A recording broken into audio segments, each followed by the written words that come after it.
So, welcome everybody.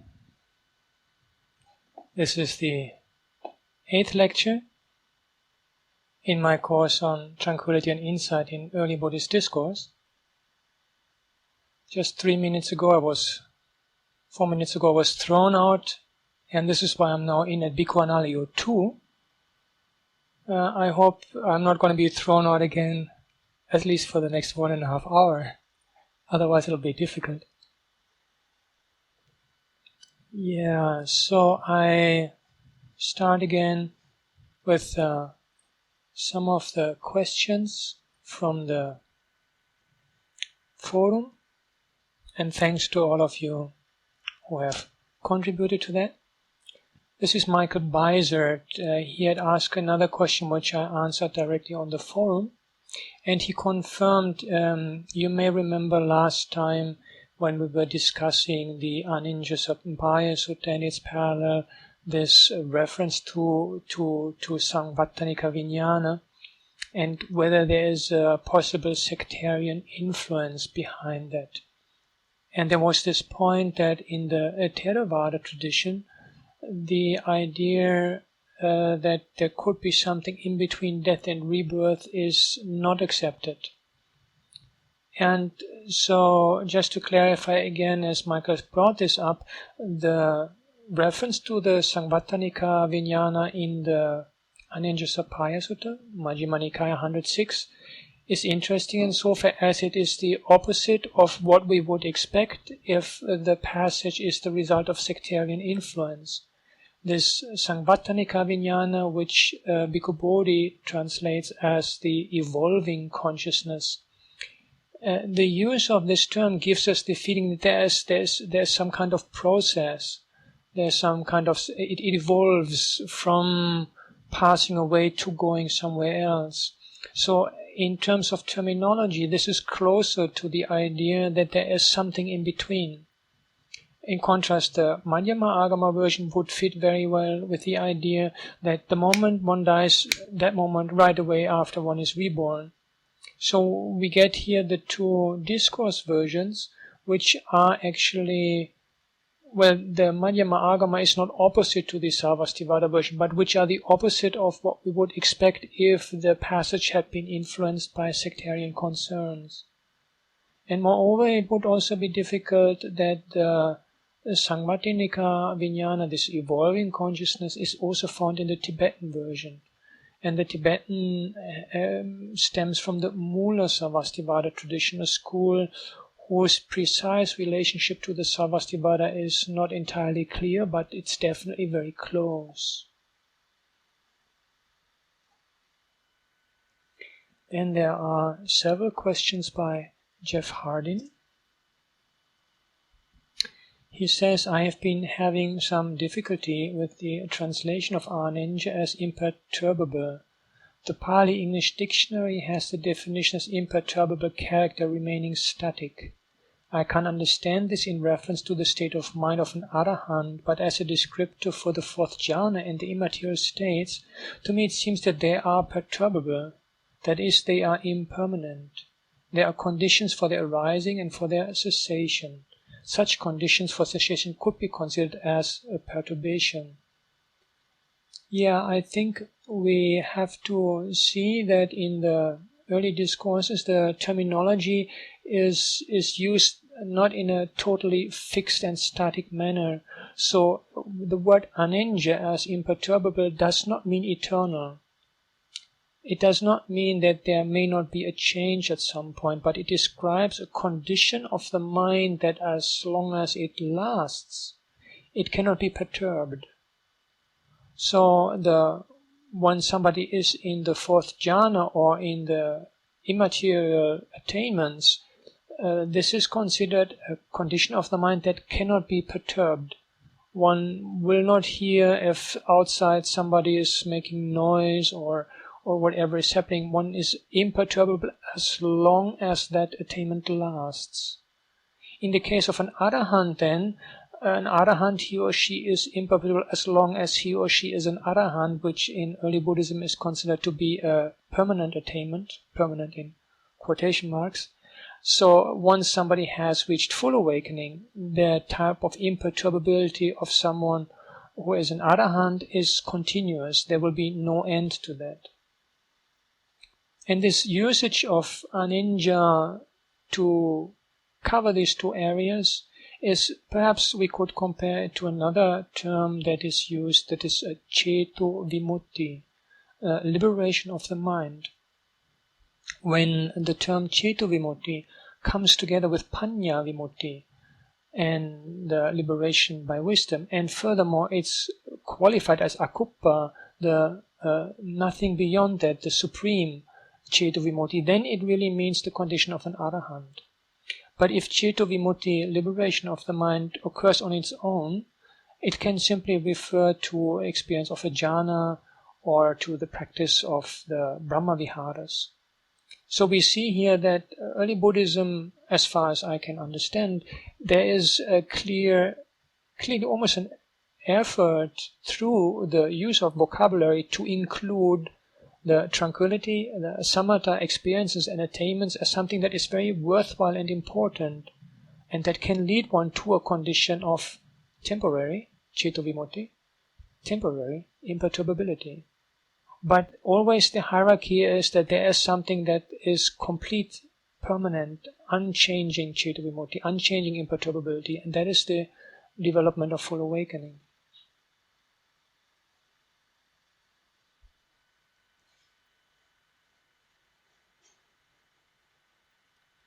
So here's another comment by Jeff Harding.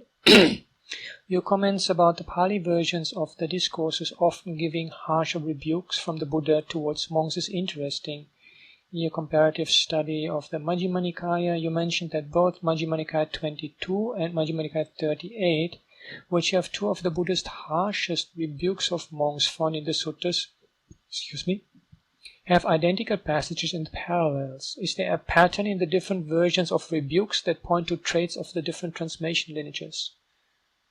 Yeah, I believe the case of Majjhima Nikaya 22 and Majjhima Nikaya 38 is different, because here we are dealing with misrepresentation of the teachings.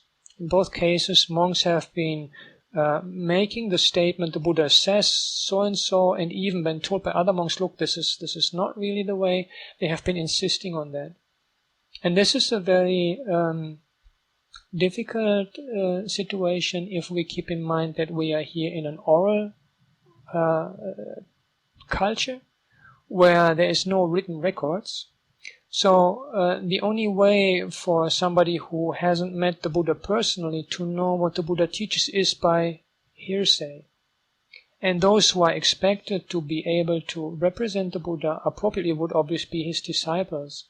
So if a monk or a nun goes around and saying the Buddha teaches so and so and this is really wrong, it's the opposite of what the Buddha actually teaches. And being told by other monks or other nuns, look, this is not the way, and this person still insists, no, this is the way I understand what the Buddha teaches, then I think a rather harsh rebuke is understandable. But what I find in general, and I haven't really followed it up and made a study of it, is that there are several instances, I just noticed this, where the Theravada version shows some toughness or harshness of the Buddha, where this is not found in the parallels and where it is not clear from the context that this is warranted.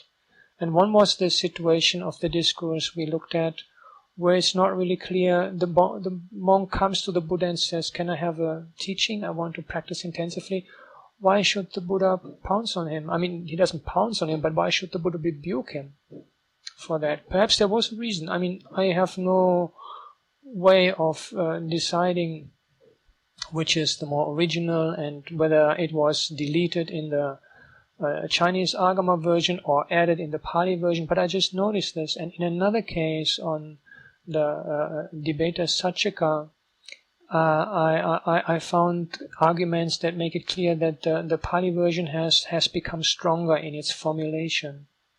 And I just find this an interesting thing to note, because sometimes arguments are built on this harshness of the Buddha, and that the Buddha called Devadatta, like a piece of spittle, and that in the Sutta Nipata there's a discourse where the Buddha is offered a beautiful girl, and then he replies, I wouldn't even want to touch her with my foot, this bag full of urine and excrement.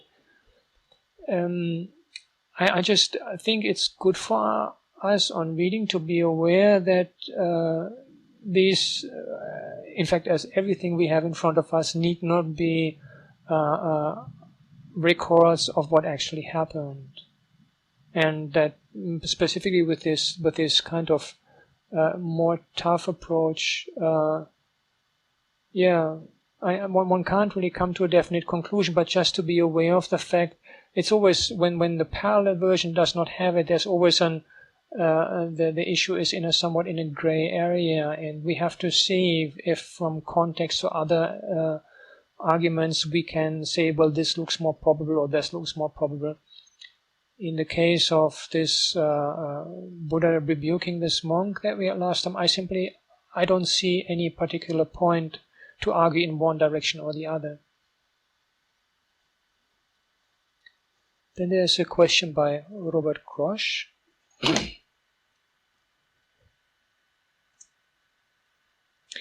Regarding Madhyama-āgama 75, excuse me, I'm not completely sure about the difference of experiencing the sphere of nothingness from experiencing nirvana. From the viewpoint of the five khandhas, nirvana is reached, for example, by witnessing the complete cessation of all five khandhas, that realizing that these are all impermanent and dukkha. This leads to abandoning the sense of a self. There's another part. According to Madhyama-āgama 75, one has to realize that the self is empty in order to reach the sphere of nothingness. Is it then the case that this is not equivalent to nirvana because this abandoning of the self is still incomplete? After the sphere of nothingness, there comes still the sphere of neither perception nor non-perception. Hence, in the sphere of nothingness, there is still something perceiving nothing. Thus, in this state, there is still a subtle trace of consciousness and perception still remaining. Yeah, that's a very, very complex question. First of all, realization that there is no self can take place at different levels. And there is some initial realization even before one becomes a stream entry. But it is only when one completely realizes it fully that full awakening is attained. And the intriguing thing in the present discourse is obviously that this core insight of the early Buddhist teachings is used in order to facilitate entry into a samatha attainment, into nothingness, which has some similarity with it, but is obviously not exactly the same. And as Robert rightly points out, it's not a cessation experience, because nothingness is still there. And after that, there's further refinement. One goes up to neither perception nor non-perception. So there clearly, it's not a cessation experience itself. Consciousness, perception, aggregates are still there. But it goes very close, and this is why it would also be understandable that when the Buddha, according to Arya-Pariyesana-sutta, he made this discovery, he became awakened, that the first person, according to the traditional account, he was thinking of sharing this discovery with, were teachers who had themselves attained nothingness, or in the case of Udakarama-putta, it seems that only his father had attained neither perception nor non-perception, but both people who were really practicing in this direction. And so it shows us that there is a considerable similarity. Similarity is perhaps the wrong word. Affinity or resonance is perhaps better. There's some closeness between these conceptions, but they are clearly not identical. And somebody can realize nirvana without ever experiencing the sphere of nothingness, and somebody, as the teacher of the Bodhisattva Alara Kalama, can have the attainment of nothingness, which I think is the full attainment described there in the discourse, without necessarily having experienced nirvana, without being still a so-called putujana, a worldling. Yeah, now we move on to Madhyama-āgama 76. There is still a question by Jeff Hardin. Bhante, you mentioned that in your research for this course you uncovered another parallel from Madhyama-āgama 76. Given the abundant use of pericorps in the Sutta Pitaka, could you please describe what constitutes considering two texts to be parallels rather than just having similar passages? Yeah, this is a very tricky issue, and there is some degree of subjectivity involved when one comes to a gray area. We have been discussing that also among those in the team of Sutta Central, and I wrote a little paper also.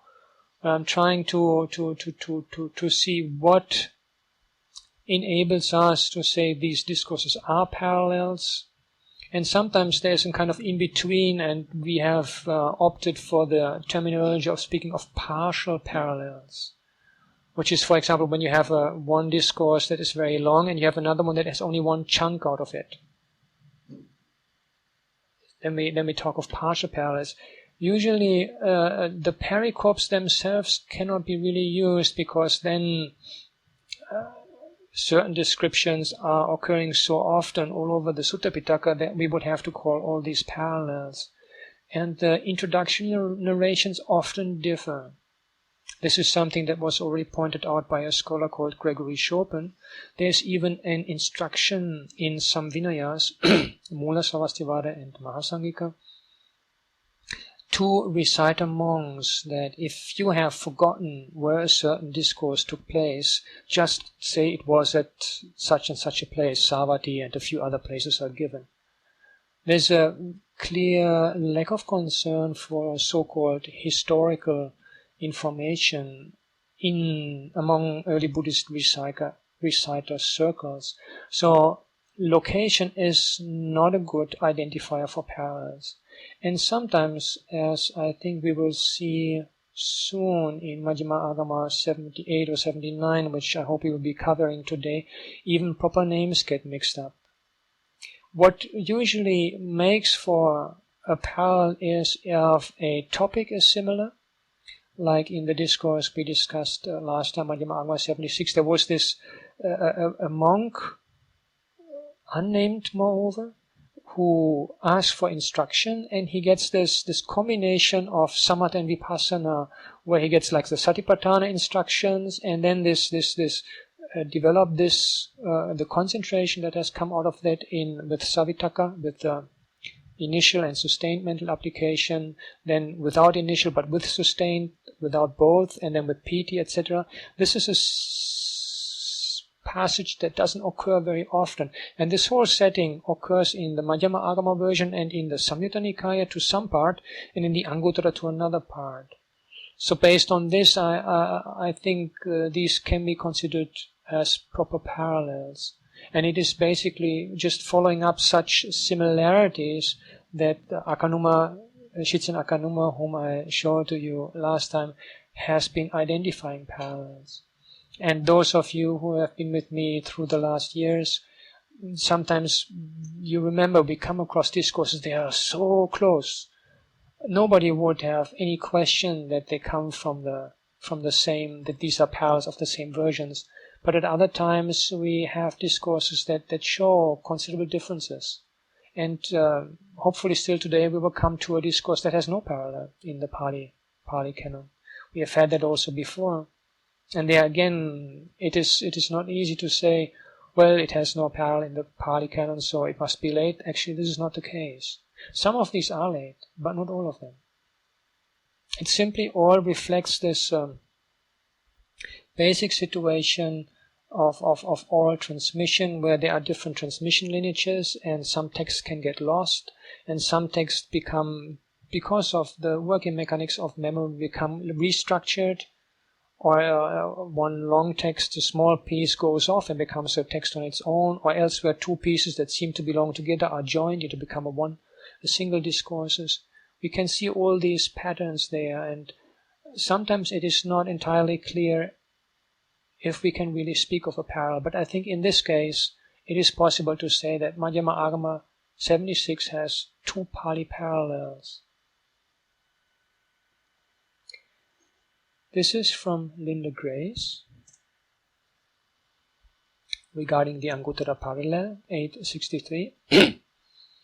Actually, after metta is described in this way, the text is abbreviated for the other three Brahma Viharas, and I assume the abbreviation is meant to include the description in the two preceding paragraphs. Yes, I think that's the case. However, I am a little unclear regarding the order in the text, as then the next paragraph once again goes to the jhana levels before outlining Satipatthana. She gives the page references to Bhikkhu Bodhi's translation, page 1205. Also, according to footnote 1765 in Bhikkhu Bodhi's translation, the commentator seems to have a different idea as to what is meant, implying that it is not metta that should be developed to jhana level, but rather different objects. Am I reading this correctly?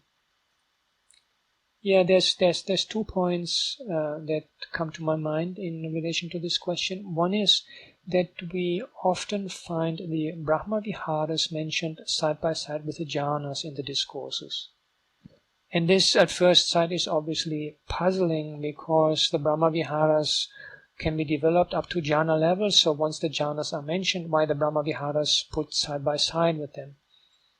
And my personal understanding is that this has to do with the Brahma Viharas being a somewhat specific type of practice, in that the condition of Ceto Vimutti, which I was mentioning just before, in the case of the Brahma Viharas, because of the nature of this practice, already can happen before the actual level of jhana is attained.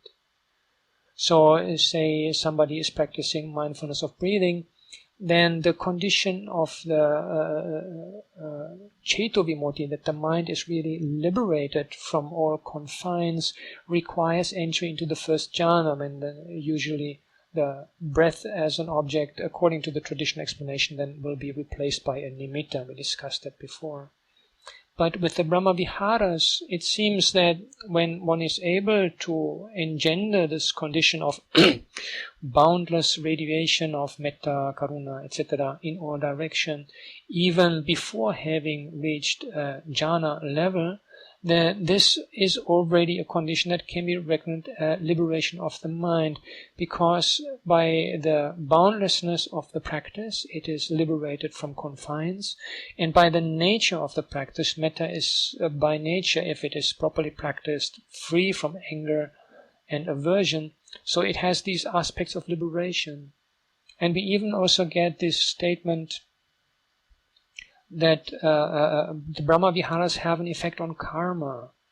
They can influence the fact that somebody practices the Brahma Viharas and he or she passes away, then this Brahma Vihara practice will have a very strong impact on the conditions that lead to the future rebirth. And they have it said, yang pamana katang kamang nan tatra vasisati, other karma that has a more restrictive effect or a limiting effect will not be able to overrule the karma of the Brahma Vihara practice.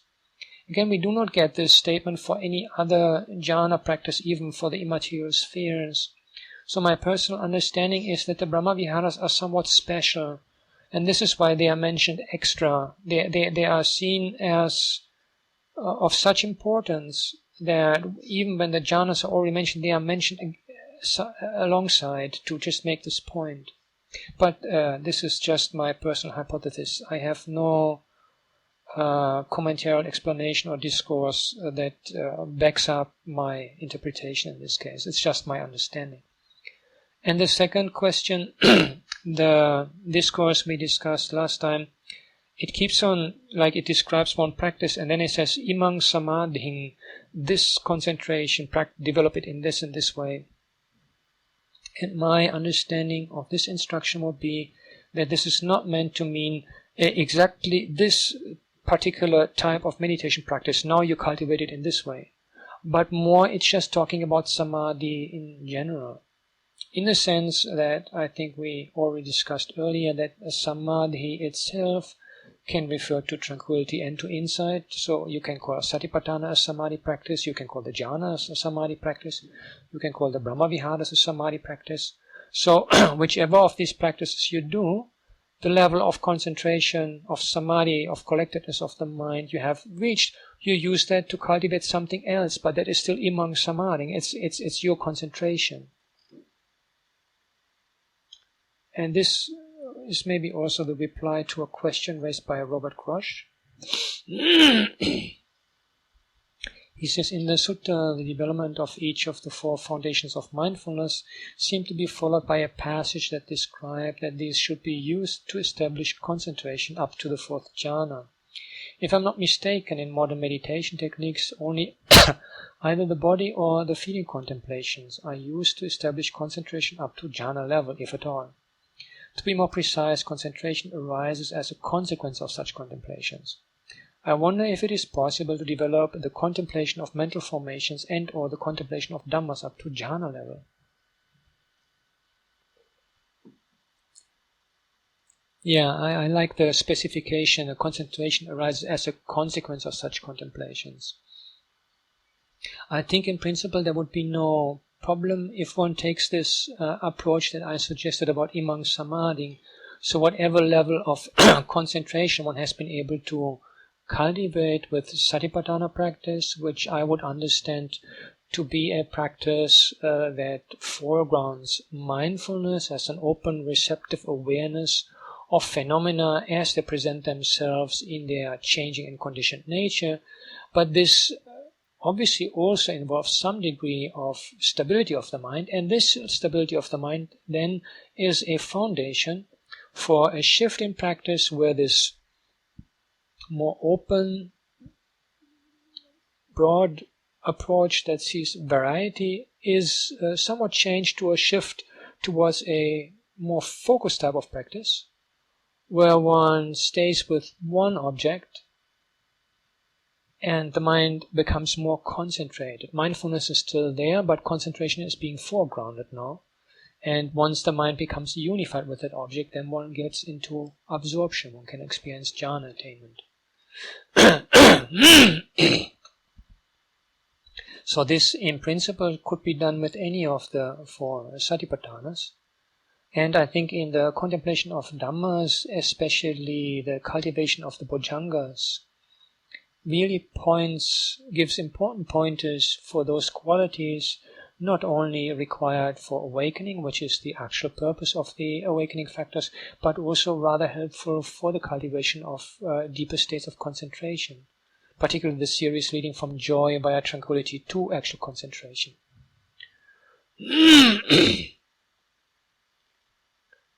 Yeah, this was about what I had from the forum. And today I wanted to go a little bit forward with our discourses, because there's the Kāyagatasati-sutta, which I think is 81, Madhyama-āgama 81, and I would really like to have time to go through that, because that is of considerable importance. It's basically, it's probably the key discourse for our overall theme in the set of discourses we have here in the Madhyama-āgama. So the discourses that come now are not so directly relevant to our topic, so I thought of moving through them and seeing that we move a little bit forward. But obviously, if there's any questions or unclarity, please, during the course here, you type in and ask, or put it in the forum. And so last time I didn't finish the very last part of Madhyama-āgama 77.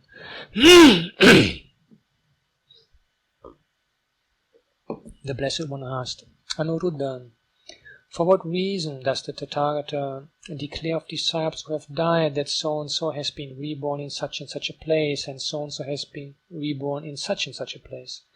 Excuse me. Anuruddha, the Tathagata does not say this in order to amuse people. It is not in order to deceive people, or out of a wish to make people happy that he declares of people, disciples who have died, that so-and-so has been reborn in such and such a place, so-and-so has been reborn in such and such a place. Anuruddha, the Tathagata does it just so that pure and faithful clansmen and clanswomen who have great faith, great devotion, may develop great delight. And so that on hearing this true Dharma and discipline, they might wish to follow those examples thus and thus. It is for this reason that the Tathagata declares of disciples who have died that so-and-so has been reborn in such and such a place, and so-and-so has been reborn in such and such a place. And after this basic explanation that the Buddha makes statement that say this disciple of mine has passed away as a once returned and been reborn there and there, he gives then examples. The whole point is about raising inspiration. A monk may hear that the venerable so-and-so has died at such and such a place, and that the Buddha has declared that the deceased had attained final knowledge. Knowing as it really is, birth is ended, the holy life has been established, what was to be done has been done, there will not be another existence. Either he may have himself seen that venerable one, or he may have frequently heard others say, that venerable one had faith thus, adhered to the precepts thus, had much learning thus, practiced kindness and generosity thus, had wisdom thus. Having heard that, this person recollects the faith of that venerable one, his adherence to the precepts, his much learning, his kindness and generosity, his wisdom. Having heard this true Dharma and discipline, that monk may aspire to follow this example thus and thus. Anuruddha, in this way, he will certainly attain some level of distinction and peacefully abide in it. So the whole point is to make the teachings tangible by giving an actual example. If we know someone who has attained, become a noble one, has realized Nibbana, then the whole idea of the practice becomes so much more tangible and vivid. And one can also see, look, this person has such and such a quality, and one can see where oneself is and aspire to cultivate these qualities. So the discourse continues to make the same statements for a monk who has attained non-return, once return and stream entry. Then it works through the same pattern for bhikkhunis, a bhikkhuni who has attained full awakening, non-return, once return, stream entry. And then it makes the same pattern again for lay people. And in the case of lay people, full awakening is not mentioned. Only non-return, once return and stream entry. And here is the last case. Again, Anuruddha, a female lay disciple may hear that the female lay disciple so-and-so has died at such and such a place, and that the Buddha has declared that she had eradicated 3 fetters and attained stream entry, that without falling into evil states she will certainly proceed towards right awakening. After experiencing at most 7 existences, being reborn 7 times among gods and human beings, she will attain the ending of dukkha. Either she may have herself seen that female lay disciples, or she may have frequently heard others say, that female lay disciple had faith thus, adhered to the precepts thus, had much learning thus, practiced kindness and generosity thus, had wisdom thus. Having heard that, this person recollects the faith of that female lay disciple, her adherence to the precepts, her much learning, her kindness and generosity, her wisdom. Having heard this true Dharma and discipline, that female lay disciple may aspire to follow this example thus and thus. Anuruddha, in this way she will certainly attain some level of distinction and peacefully abide in this. Anuruddha, for this reason, the Tathagata declares of disciples who have died that some are reborn in such and such a place, some others are reborn in such and such a place.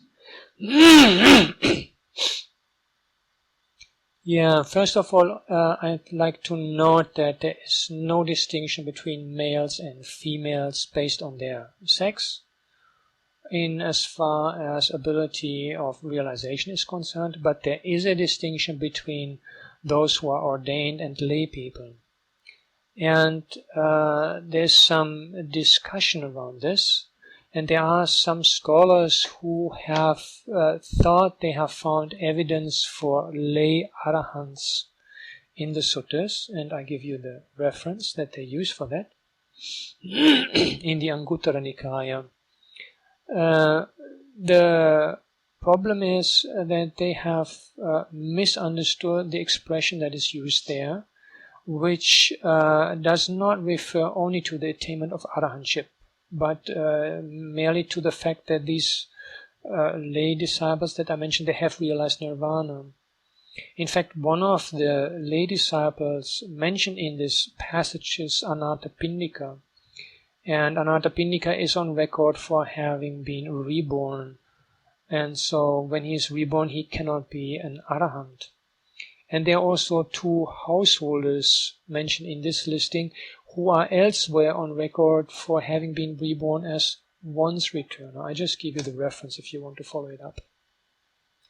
So this passage, which a range of scholars have used to argue for the existence of lay disciples, is clearly not making that point.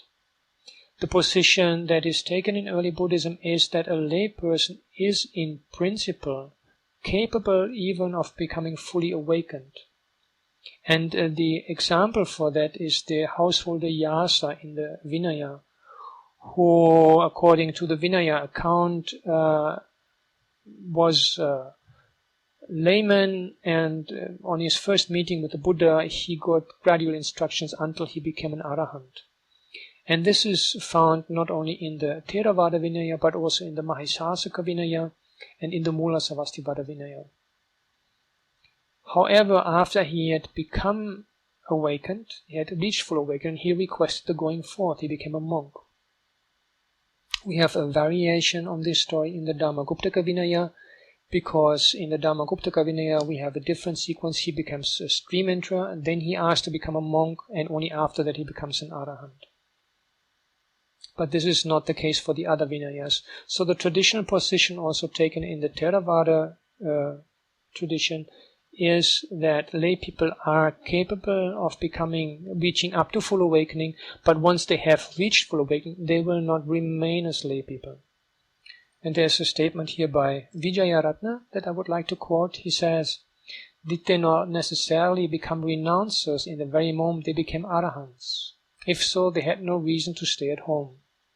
This is from Vijayatna Mohan, Buddhist Monastic Life, according to the text of the Theravada tradition, Cambridge 1990. And I think this just nicely sums it up. And so the tradition usually says that a lay person who becomes an arahant, he or she will try to go forth. And I think this need not refer to full ordination, but would also refer to becoming a samanera, samaneri, or maybe even nowadays one of those nuns orders we have in the Theravada tradition, like the Dasasil Matas, Maichis or Tilashins, as long as they can live a life of renunciation. But if that is not possible, sometimes this is not possible because the person passes away soon after. I don't remember, I think we discussed briefly the story of Bahia from the Udana Discourse or the last course. And so he was a non-Buddhist ascetic, and first meeting the Buddha on the road, he became an arahant. And right after becoming an arahant, he was run over by a cow and died. So there was no time for him to become a Buddhist monk. And there are some such instances. But sometimes this is misunderstood to mean that somebody who becomes an arahant has to die then very soon. This is not the point. The point is very simply, as Vijayartna says, a lay person who becomes an arahant will not continue to live as a lay person, but will try to find for himself or herself an environment of renunciation, unless he or she is prevented by passing away from doing so.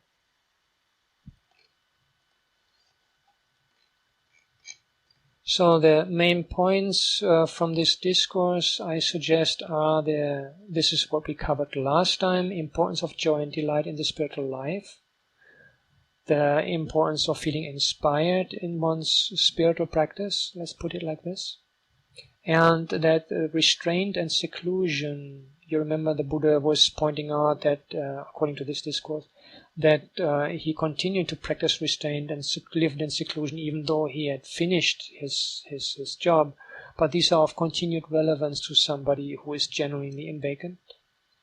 And then the point that we covered in today's lecture, that function of inspiration by hearing about the accomplishment of others.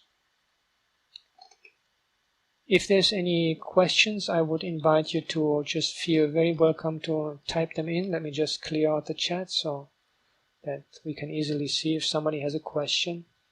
But unless you have some question that I might answer right away, I'll just continue with the next discourse. This discourse is a somewhat an allegoric teaching, I think. And I do not want to cover it fully, but I'm just giving you a few extracts from it so that we can get some idea of what's happening here. At that time, there was a certain Brahma dwelling in the Brahma world who had given rise to this wrong view. This realm is permanent. This realm is everlasting. This realm endures forever. This realm is the essence, This realm is of an unending nature.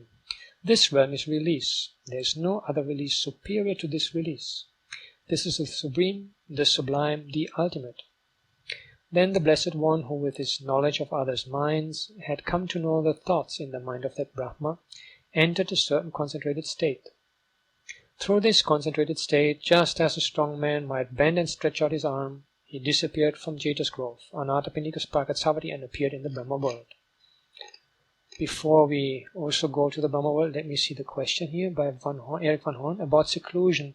If the Buddhist mind was imperturbable, why did he seek out seclusion? I think seclusion is not only the question of avoiding perturbations, but it's simply the appropriate lifestyle of one who is awakened. It's just as that the description is that he would still follow the rules of restraint, even though there will no longer be the unwholesome qualities in the mind that would lead to the type of actions that one has to stop through restraint.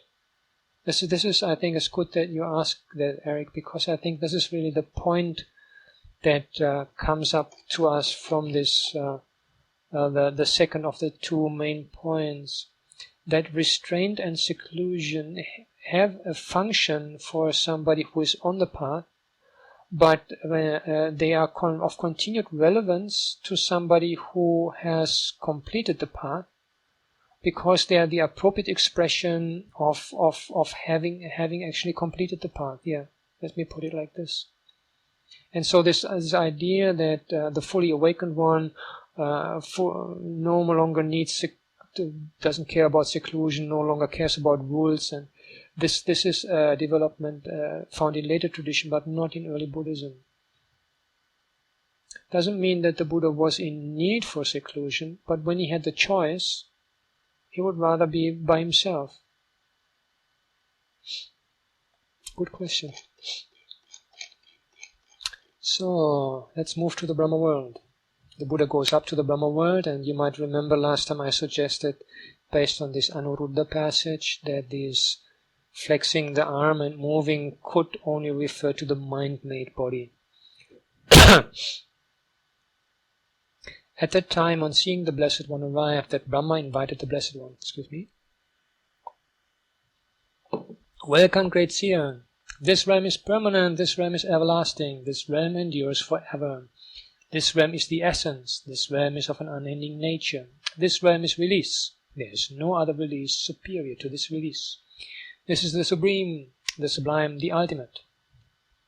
Then the Blessed One said, Brahma, you are praising as permanent what is impermanent. You are praising as everlasting what is not everlasting. You are praising as enduring what is not enduring. You are praising as the essence what is not the essence. You are praising as having an unending nature what is of a nature to end. You are praising as release what is not release, claiming that there is no other release superior to this release, that this is the superb, the sublime, the ultimate. Brahma, this is ignorance on your part. Brahma, this is ignorance on your part. At that time, Mara, the evil one, was among that assembly. Then Mara, the evil one, said to the Blessed One, Monk, do not contradict what this Brahma says. Do not oppose what this Brahma says. And he says quite a lot there. I am cutting out parts. Great seer, if a renunciant or Brahmin detests the element earth and disparages earth, water, fire, air, spirits, God, Prajapati. If it exists Brahma and dispatches Brahma, then on the breaking up of the body at death, he will certainly be reborn among the lowliest of nymphs. Great seer, for renunciant of Brahmin, delights in earth, praises earth, water, fire, air, spirits, God, Prajapati. If he delights in Brahma and praises Brahma, then on breaking up of the body at death, he will certainly be reborn among the highest and most venerated Brahmans. So we get this contrast where the Brahma claims his realm is permanent and the best, and the Buddha says this is not the case, and then Mara intervenes and tries to bolster up Brahma's claim and warns the Buddha that if you are against basically creation, earth, water, etc., and all these gods, and against Brahma, then as a karmic result of that, you will be reborn in a very lowly heavenly sphere among nymphs. And if you rejoice in especially in Brahma, you will be reborn among Brahmas. It's a small observation I just like to make from a comparative perspective, that in the Pali version, Mara actually takes possession of one of the gods in the Brahma world. And I've discussed that in more detail in my comparative study. For those of you who are interested in these differences, I wonder if something has gone wrong there, because this doesn't really fit with early Buddhist cosmology. It's already surprising that Mara is actually able to travel up to the Brahma realm, because he lives, according to Buddhist cosmology, in a lower realm, but he lives, this is just one realm below. So this is perhaps still possible, though normally we only get travels downwards, but not travel upward, celestial travels. But for him to actually take possession of a god in the Brahma world seems to be beyond what other discourses imagine to be his sphere of power. And I found this as a recurrent pattern. We even have that in regarding to that famous passage in Mahaparinibbana-sutta, where the Buddha is on record for saying that he could live longer, and then Ananda doesn't ask him to live longer. And I think in the Pali version, it's again Mara who actually influences Ananda himself, takes possession of him, I believe. So there's a pattern there. You can look up the details in my comparative study, which I just found noteworthy. Vayinsho, what about Rohitasa? Rohitasa is just a Devaputta. He is neither Mara nor Brahma. I don't think he's a Brahma.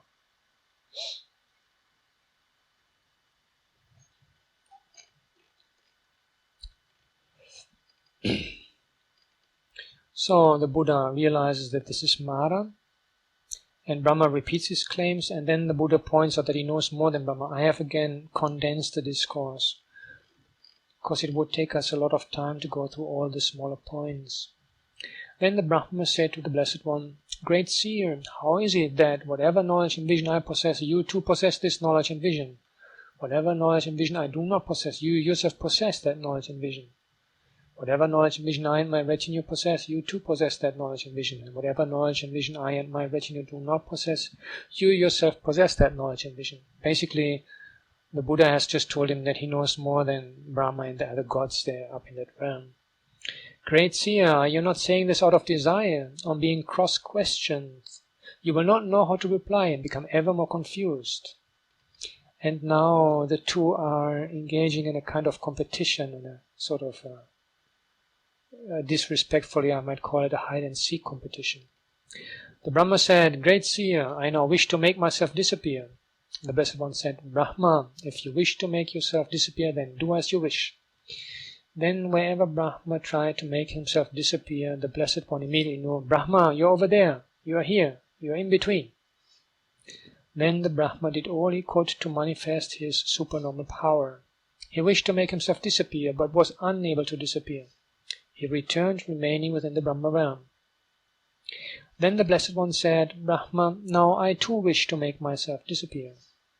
The Brahma said to the Blessed One, Great Seer, if you wish to make yourself disappear, do as you wish. Then the Blessed One had this thought, let me now manifest supernormal power such that I send forth an extremely bright light, illuminating the entire domain of Brahma while remaining invisible myself. so that Brahmā and his retinue will only hear my voice and not see my appearance.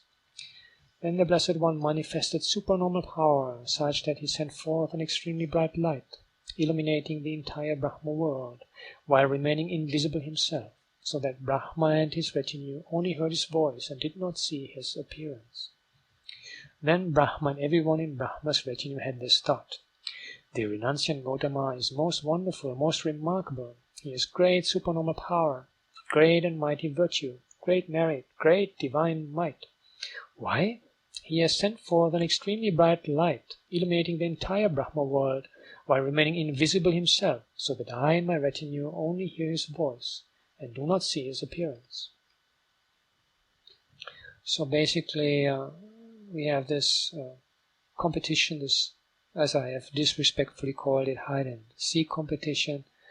And the basic message we get is, in terms of tranquility and insight, that the cultivation of deep absorption and the corresponding, what according to Buddhist cosmology are the corresponding types of rebirth in the Brahma world, can be so powerful that they seem to be the final goal.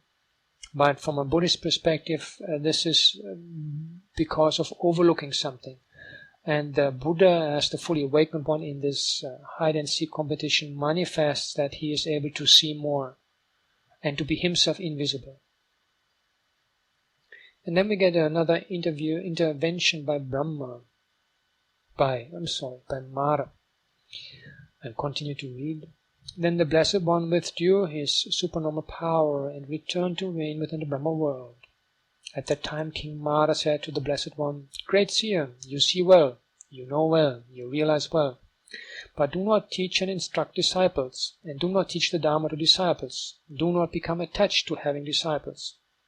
Again, I'm cutting out part because he gives quite a lot of things he warns the Buddha of. Then the Blessed One said, "Mara, evil one, it is not because you seek benefit, seek welfare, seek happiness, seek ease for me, that you tell me, do not teach and instruct disciples, do not teach the Dharma to disciples, do not become attached to having disciples. Mara, evil one, you have this thought: this renunciant Gautama will teach the Dharma to disciples. Having heard the Dharma, the disciples will get out of my domain. Mara, evil one, it is for this reason that you tell me, do not teach and instruct disciples, and do not teach the Dharma to disciples. Mara, evil one, as to whether I do or do not teach the Dharma to disciples, you just keep out of that. I know for myself when it is proper to teach the Dharma to disciples, when it is not proper to teach the Dharma to disciples. I think this last part nicely relates to the question that was asked by Eric von Horn about seclusion. So we see here there's a purpose also for the Buddha not to be in seclusion. And this is not because he is attached to having disciples or being the teacher, but simply out of the wish to help and to show the path to liberation.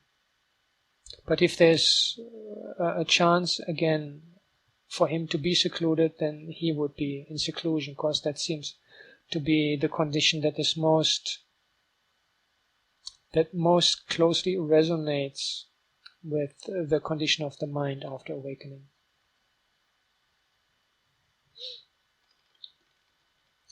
So the main point, as far as I can see, of this discourse is that liberating insight is superior to absorption and to rebirth in the corresponding heavenly realms.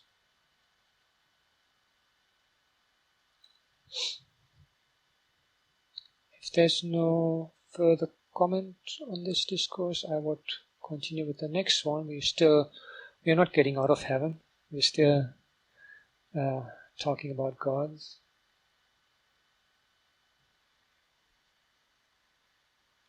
Yeah, so this, move on to the next one. Madhyama-āgama 79, parallel to Madhyama-Nikaya 27. There's a basic setting here that Anuruddha and some of his monk companions are invited to a meal. And so they go there, and at the beginning of the meal, or after it, depending on the parallel versions, they ask a question. And a difference between the clearly parallel versions is that the person who invites them and asks the question has a different name, Isidatta and Panchakanga. So these are two different lay disciples, and even though the discourse is closely enough similar for us to consider them clearly parallels, the main lay protagonist of the introductory narration is a different person. Now, Isidatta or Panchakanga, whoever is the one asked about, he wants to basically first of all know the difference between what is Mahāggata and Appamāna, liberation of the mind, Citta Vimutti. Mahāggata means become great or expansive, and Appamāna means boundless or immeasurable. So I read the discourse. Venerable Anuruddha, regarding expansive liberation of mind and immeasurable liberation of mind, do these two liberations differ in both wording and meaning, or do they only differ in wording while having the same meaning? The Venerable Anuruddha said, Chamberlain, as to this question you have just asked, first answer it yourself, after that I shall answer. So he's trying to see what Isidatta, or in the Pāli version Panchakanga, what his own understanding is before giving a reply. The Chamberlain Isidatta said, Venerable Anuruddha, regarding expansive Mahāggata liberation of the mind and immeasurable Appamāna liberation of mind, I think that these two liberations differ only in wording while having the same meaning. And the Madhyama-āgama tells us that Chamberlain Isidatta was not able to answer the question properly. This is a remark we don't have in the Pāli version, although from the continuity of the discourse it's clear that his reply is not correct. And sometimes we get the reciters making this kind of statements to make sure we get the point. The Venerable Anuruddha said, Chamberlain, listen while I explain to you what is expansive liberation of mind and what is immeasurable liberation of mind. Regarding expansive liberation of mind, suppose that a renunciant or Brahmin, staying in a forest area, goes to the base of a tree in an empty, quiet place. Dwelling in dependence on this one tree, he achieves, through mental resolve, pervasion of the area beneath the tree, with his expansive liberation of mind. His liberation of mind has this limit and does not go beyond it. So, base of a tree, basically, we have to think that in those days they didn't have meditation centers, but they were mostly living out in the open, so to sit under a tree is obviously a very useful thing because you're protected from at least drizzling, heavy rain you will still get some, and you're protected from the sun. And so the area around one tree basically is this minimum area that somebody may be pervading with this Mahāggata Citta Vimutti. And now we get increasingly higher areas that one could, while sitting in meditation, mentally pervade, that to what extent one can expand one's mind. Suppose that dwelling in dependence on not just one tree, but 2, 3 trees, a forest, 2 or 3 forests, a village, 2 or 3 villages, a country, 2 or 3 countries, this whole great earth, as far as the great ocean, he achieves through mental resolve, pervasion of that vast area with his expansive liberation of mind. Yet this liberation of mind has this limit and does not go beyond it. This is what is meant by expansive liberation of mind. So we are talking here about a concentrative attainment that has something to do with an spatial experience. An example would be, for example, the so-called kaṭhinas, the totalities, which involve the elements or colors. And so the degree to which one is able to allow this unified experience of the color blue or whatever it may be to expand. It could be just one around the tree where one is sitting in meditation. It could be the entire earth. In each case, this is a Mahāggata Citta Vimutti, become great or expansive liberation of the mind. Now we come to the Appamāna, the boundless or immeasurable. Chamberlain, what is immeasurable liberation of the mind? Suppose that a renunciant or Brahmin staying in a forest area goes to the base of a tree in an empty, quiet place. He dwells with the mind imbued with loving kindness, pervading one direction, likewise the second, the third, and the fourth direction, and also the four intermediate directions, above and below, all around, everywhere. He dwells pervading the entire world with a mind imbued with loving kindness, without fetters or resentment, without ill will or contention, a mind that is boundless, exalted, immeasurable, and well cultivated. And then the same, he dwells with the mind imbued with compassion, with empathetic joy, with equanimity. This is what is meant by immeasurable liberation of the mind. So we get a similarity in the same sense that there is a kind of spatial pervasion, but by the nature of the object and also by the nature of the Brahma Vihara, which by its very nature is appamana. And this is what makes the liberation of the mind. You see again this distinction that I was trying to say before between why we sometimes get the Brahma Vihara side by side with the jhanas, and here again we get this kind of pointer that there is something quite special about the Brahma Viharas. And now he asks, this expansive liberation of mind and this immeasurable liberation of mind, do these two liberations differ in both wording and meaning, or do they differ only in wording while having the same meaning? And the Chamberlain Isiddhata said to the Venerable Anuruddha, as I have just now heard it from the Venerable Anuruddha and consequently understood the meaning of it, these two liberations differ in wording and also in meaning. Yeah, then the discourse continues. Yeah, maybe I read this part still. The Venerable Anuruddha said, Chamberlain, there are these three classes of gods, the gods of radiance, the god of pure radiance, and the gods of pervasive pure radiance. Anuruddha is now approaching a somewhat related but different topic, and in the Pali version there's also a different topic of this type, but it has a fourfold distinction. Devas of limited radiance, boundless radiance, defiled radiance, and pure radiance. These terminologies in the Madhyama-āgama and in the Pali version seem to be are not found often elsewhere, and it seems to be quite a specific distinction here in this discourse, and I'm not fully able to understand what it is about. So my suggestion, unless you have some better explanation for this presentation, is that we simply take the basic pattern without of the exposition, without too much concern of whether this is now pure radiance or pervasive pure radiance or boundless radiance, etc. And I am in fact we will only work through one of these cases. So the Madhyama-āgama version begins its exposition of the first of these gods. Of these, the gods of radiance are born in one particular realm. They do not have the thought, this belongs to me, that belongs to me. Instead, wherever these gods of radiance go, they delight in that place. Chamberlain, it is just as a fly on a piece of meat that does not have the thought, this belongs to me, that belongs to me.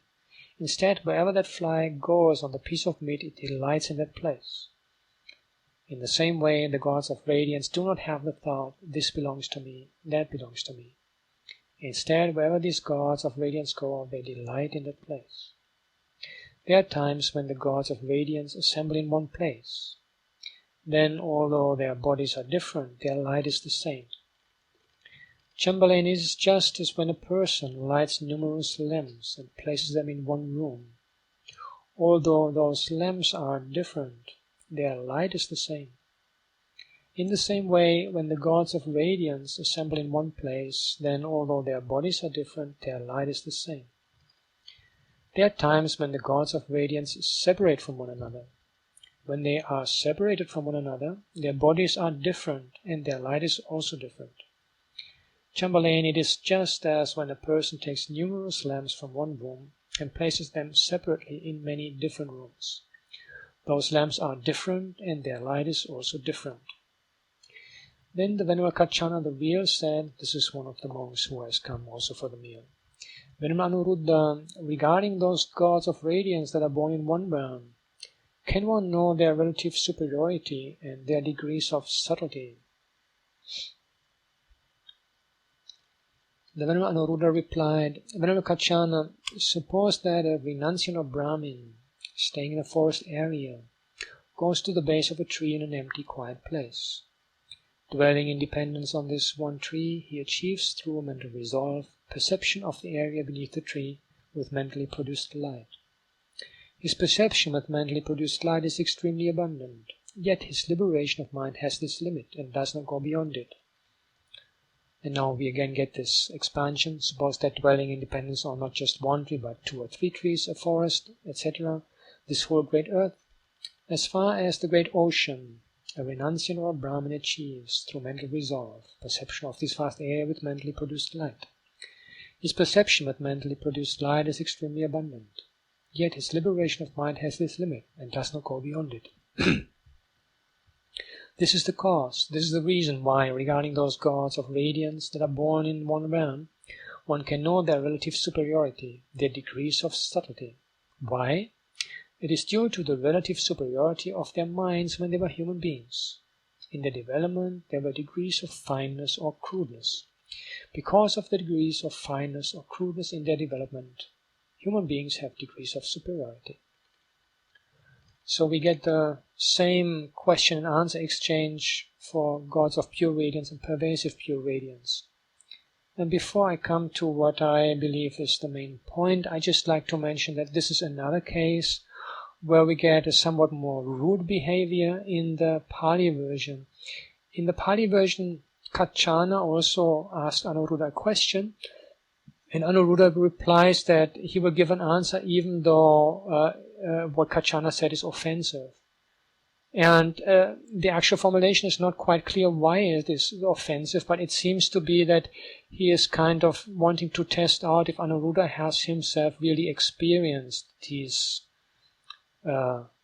devas or has personal knowledge of them, which is of course a tricky issue, as a bhikkhu is not supposed to make statements that point to his attainment, and the same for a bhikkhuni, to her attainments in front of lay people. This whole issue about an apparently offensive remark by kaṭhina is not found in the Madhyama-āgama version. So this just happens to be another of these cases that I mentioned and we discussed briefly in the beginning.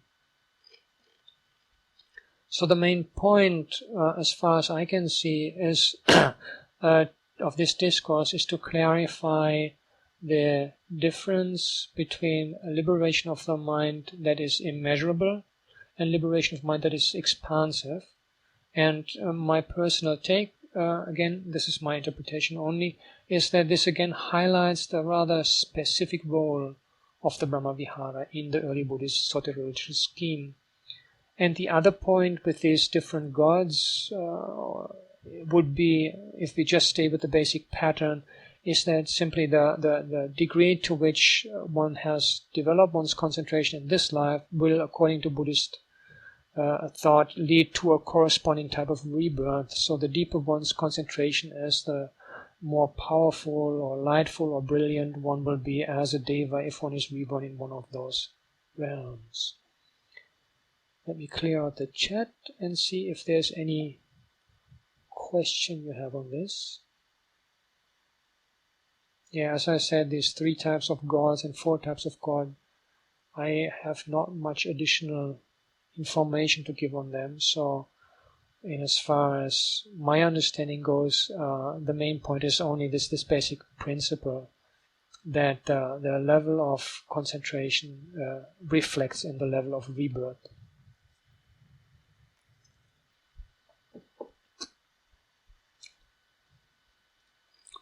Good, then we continue, and this is a discourse, Madhyama-āgama 80, which has no parallel at all.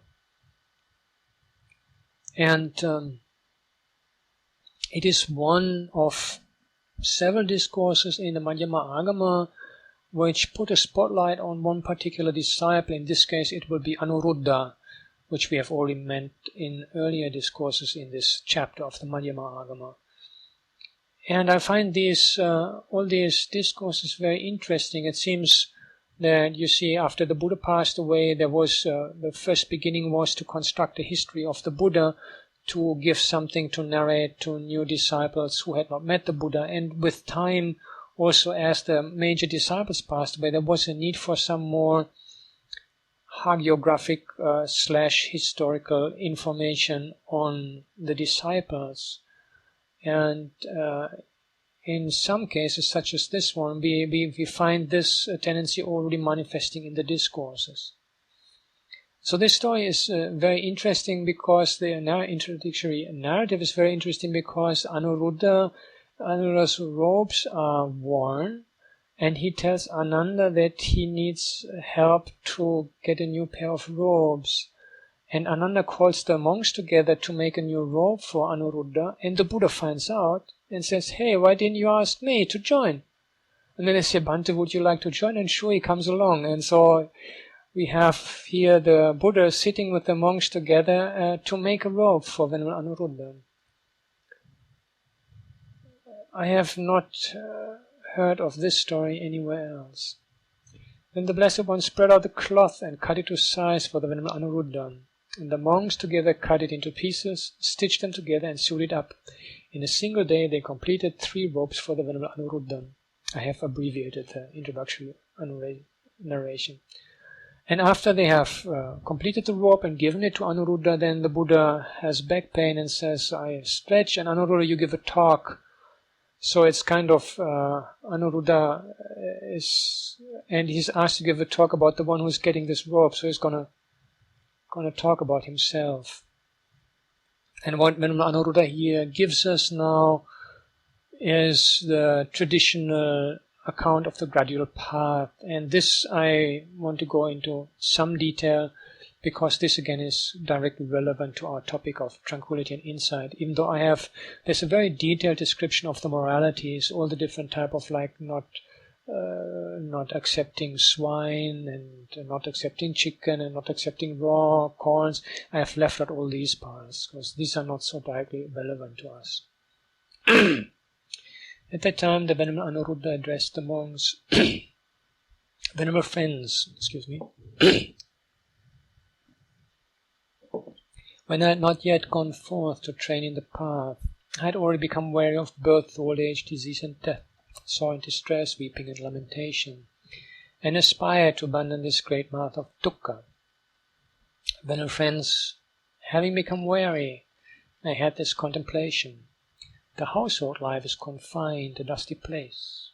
Going forth to train in the path is like emerging into a vast open space. Nor for me at home, chained with such chains, it is not possible to completely devote my life to the practice of the holy life. Let me forsake my wealth, little or much, forsake my relatives, few or many, shave off beard and hair, don the yellow robe, and out of faith leave the home life and become homeless to train in the path. Venerable friends, having gone forth to train in the path, having forsaken the family life, I received the training of monkhood. I practiced the precepts, upholding the code of rules. I also carefully maintained proper conduct and etiquette, always fearing the slightest fault, upholding the training in the precepts. Venerable friends, I abstained from killing, from taking what was not given, from sexual activity, from false speech, from divisive speech, from harsh speech, from frivolous speech, from eating afternoon, having abundant eating afternoon. I took a single meal each day, not eating at night, training and eating only at the proper time. I purified my mind with regard to eating afternoon. Venerable friends, having accomplished this noble aggregate of virtue, I further trained in supreme contentment, taking robes just to cover the body, taking food just to sustain the physical body. I took just robes and bowls with me, without concern or longing. Just as a wild goose flies through the air with only its 2 wings, venerable friends, I was like that, wherever I went, taking just robes and bowl with me, without concern or longing.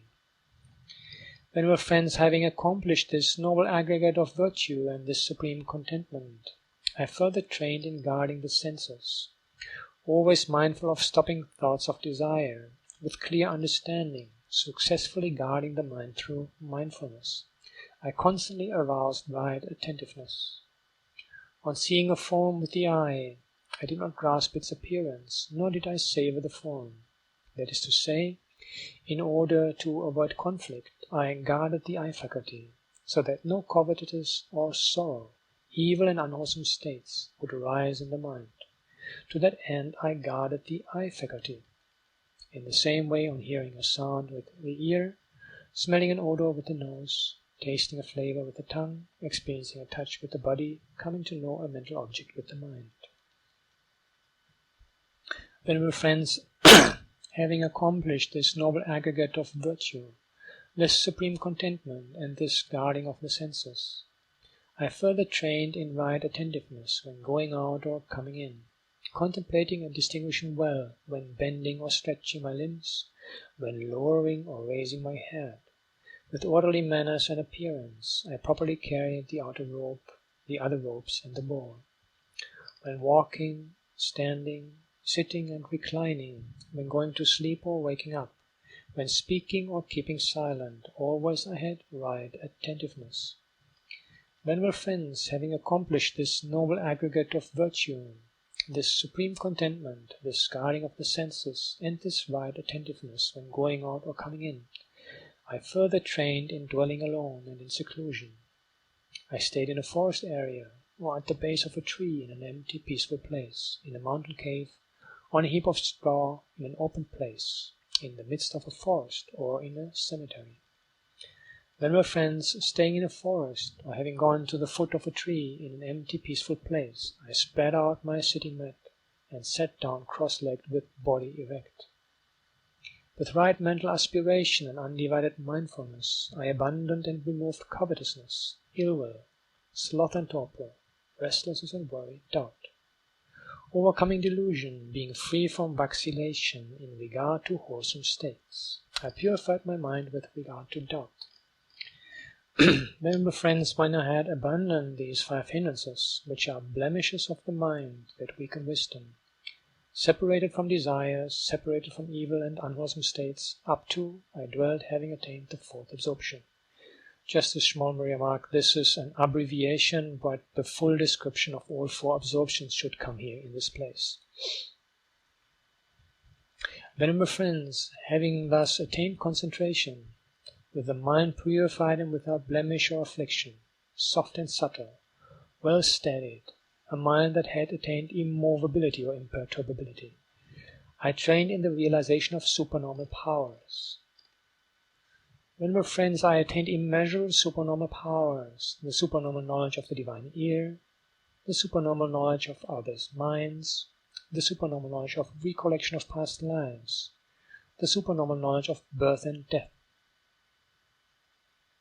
These are a standard description of the abilities in early discourse that are believed to be possible when somebody has reached the 4th jhana, the 4th absorption. And these involve, the supernormal powers involve feats like flying through the air and diving into the earth. And the supernormal knowledge of the divine ear is the ability to hear sounds at a very far distance where other people normally would not be able to hear that. The supernormal knowledge of others' minds means basically telepathy. Supernormal knowledge of recollection of past lives is to be able to remember one's own past lives, where one has lived, what name one had, etc., what experiences. And the next one, supernormal knowledge of birth and death, is also called the divine eye, is the ability to see the same when other beings pass away. So the idea is that one is able to see that such and such a person now passing away is going to be reborn in such and such condition. And the 6th of these supernormal powers then is realization, and this is what we are getting into now. I continue reading. Venerable friends, having thus attained concentration, with a mind purified without blemish or affliction, soft and subtle, supple, well steadied, a mind that has attained immovability or imperturbability, I trained in and realized the supernormal knowledge of the destruction of the influxes. Venerable friends, I knew dukkha as it really is, knew the rising of dukkha, knew the cessation of dukkha, and knew the path to the cessation of dukkha as it really is. I knew the influxes as they really are. knew the arising of the influxes, knew the cessation of the influxes, and knew the path to the cessation of the influxes as it really is. Knowing thus and seeing thus, my mind was liberated from the influx of sensual desire, from the influx of existence, and from the influx of ignorance. It being liberated, I knew it was liberated. I understood as it really is. Birth is ended. The holy life has been established. What was to be done has been done. There will not be another existence. Yeah, this is the account of the gradual path. Danya Percy is asking, what does it mean having attained immovability? It is the same as imperturbability. This is the Pāli term anicca that is usually associated with the fourth absorption and also with the immaterial attainments. Sometimes, as we mentioned in regard to Madhyama-āgama 106, it refers to only to some of them, not to all of them. And it is also, the same term is also used in relation to the Arahant. But here it is the question of immovability or imperturbability is the reference to the imperturbability of the mind on having attained the fourth absorption. The influxes are the asavas, and these are the basic conditions that flow into our experience and that influence our experience in a negative way. And the three are listed here. Sensual desire, existence, and ignorance. This is the standard listing of the three asavas, influxes, taints, in the early discourses. And a fourth of views is only found in some editions of the Mahaparinibbana-sutta and seems to be a later development. And these influxes are seen as basically the main culprits behind samsaric existence. And they manifest in different ways as underlying tendencies, states of minds. But when the issue in question is liberation from samsara, we always get the description in terms of the influxes, these asavas, which are to be eradicated in order to be free from future rebirth. So Anuruddha now draws a conclusion. He says, venerable friends, if a monk transgresses against the precepts, breaks the precepts, falls short of the precepts, violates the precepts, defiles the precepts, blackens the precepts, and if he wishes, relying on the precepts, establishing the precepts, using the precepts as his ladder to ascend to the hall of unsurpassable wisdom, to the pavilion of the true Dharma, that is not possible. Venerable friends, it is as if not far from a village there were a viewing tower surmounted by a pavilion. And inside the tower a ladder had been set up, which had 10 or 12 rungs. If a man comes along wanting to ascend to that pavilion, then if he does not mount the first rung of the ladder, desiring instead to directly mount the second rung, that is not possible. If he does not mount the second rung of the ladder, desiring instead to directly mount the third or fourth rung to ascend to the pavilion, then that too is not possible. Venerable friends, relying on the precepts, establishing the precepts, using the precepts as my ladder, I ascended to the hall of unsurpassable wisdom, to the pavilion of the true Dharma, and with little effort I observed the 1,000 worlds. The last remark is a specific remark related to Anuruddha's ability of exercising the supernormal power of the divine eye, with which he is believed to be able to have vision for even 1,000 worlds. So the Buddha gets up and praises Anuruddha, and I'm not giving you more of the discourse. I think we are coming to our end also, as far as time is concerned. The main point I think that we can take away from this description is the framework that the early discourses established for meditation practice. That's a gradual path of training. And as Anuruddha in this simile with the ladder makes clear, the basis of morality as the first rung to climb. And after morality there comes the cultivation of contentment. Then there comes the guarding of the senses. Then there comes living in seclusion. And only then comes overcoming the hindrances, and only after that the whole issue of jhana development, etc., comes into place. Of course, this is a formulaic description, and whatever we may take, whether we see it as descriptive or prescriptive, I think an interesting point I find is that it shows actual sitting meditation practiced within a context. And this somehow relates to both tranquility and insight, and also to the modern situation in the West, where meditation is often approached with very not that much awareness of the context within which it stands. And so, without having done the groundwork, I find it not unsurprising that there are sometimes also problems that people who just sit down to meditate without having done a somewhat gradual build-up, and often with very little familiarity with the teachings that these forms of meditations are meant to verify and actualize, that this can actually lead even to meditation accidents. And I find this just an interesting point to keep in mind. And obviously, I mean, this doesn't mean only monks should meditate and only after they have done all these things, but just to see that whether it's tranquility or insight, the issue is not only tranquility and insight, or rather tranquility and insight developed in a very broad manner, in a way that encompasses various aspects of one's personal conduct and behavior, and that kind of permeates and even saturates at some point one's entire way of doing things. And in such a way, meditation, the actual sitting practice, is well contextualized, and it has a reciprocal conditioning effect with one's everyday behavior. And when one comes to that point also, there's almost no difference. There's just a continuity, whereas we said earlier, whenever possible, emphasis will be given to seclusion, but when seclusion is not possible, there's still a continuity.